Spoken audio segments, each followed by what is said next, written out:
ବ୍ରହ୍ମପୁରଠାରେ ବଜରଙ୍ଗ ଦଳ ପ୍ରାନ୍ତୀୟ ଶୌର୍ଯ୍ୟ ପ୍ରଶିକ୍ଷଣ ଶିବିର 2026 ଅନୁଷ୍ଠିତ ହୋଇଯାଇଛି। ସ୍ଥାନୀୟ ଅକ୍ସଫୋର୍ଡ ପବ୍ଲିକ୍ ସ୍କୁଲଠାରେ ପୂଜ୍ୟ ସନ୍ଥ ଚରଣ ଯୋଗୀ ଦେବଦତ୍ତ ମହାରାଜ, କୃଷ୍ଣ ବାବା, ବିଶ୍ୱ ହିନ୍ଦୁ ପରିଷଦ, ଅଖିଳ ଭାରତୀୟ ସତ୍ସଙ୍ଗ ପ୍ରମୁଖ ଡକ୍ଟର ବସନ୍ତ କୁମାର ରଥ, ପ୍ରାନ୍ତ ସଂଗଠନ ମନ୍ତ୍ରୀ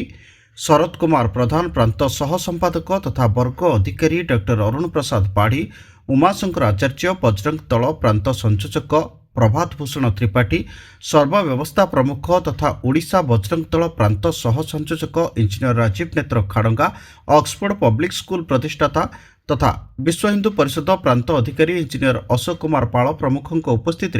प्रदीप प्रज्वलन पूर्वक बजरंग दल प्रांतीय शौर्य प्रशिक्षण शिविर 2026 उद्घाटन कर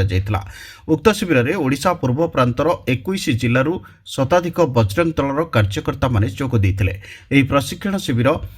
7 दिन धरी चलता बेले शिक्षार्थी मानक शारीरिक, मानसिक, बौद्धिक विकास दृष्टि प्रशिक्षण दि जाएगी।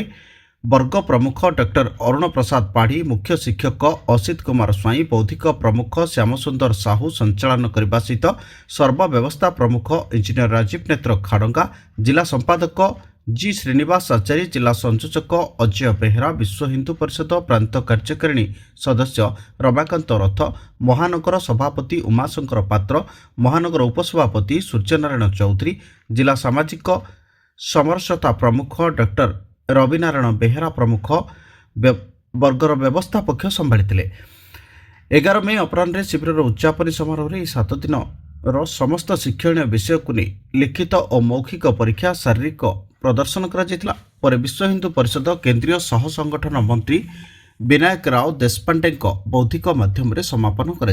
बजरंग दलर ध्येय वाक्य सेवा, सुरक्षा और संस्कार को नहीं युवपीढ़ी आगामी दिन में देशमातृकार सेवा निजक नियोजित करने शिक्षार्थी माने शपथ नहीं। शिविर समापन समारोह में राष्ट्रीय स्वयंसेवक संगठन विभाग संघचालक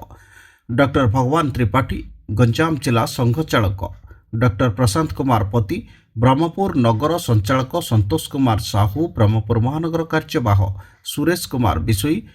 गंजाम जिला प्रचारक रश्मि गौड़ और विश्व हिंदू परिषद बजरंग दल ब्रह्मपुर महानगर समस्त कार्यकर्ता, ऑक्सफोर्ड पब्लिक स्कूल समस्त कर्मकर्ता वृंद जोग देते। शिविर में परिवहन, वाणिज्य एवं खनि मंत्री विभूतिभूषण जेना, छत्रपुर विधायक कृष्णचंद्र नायक, ब्रह्मपुर विधायक के अनिल कुमार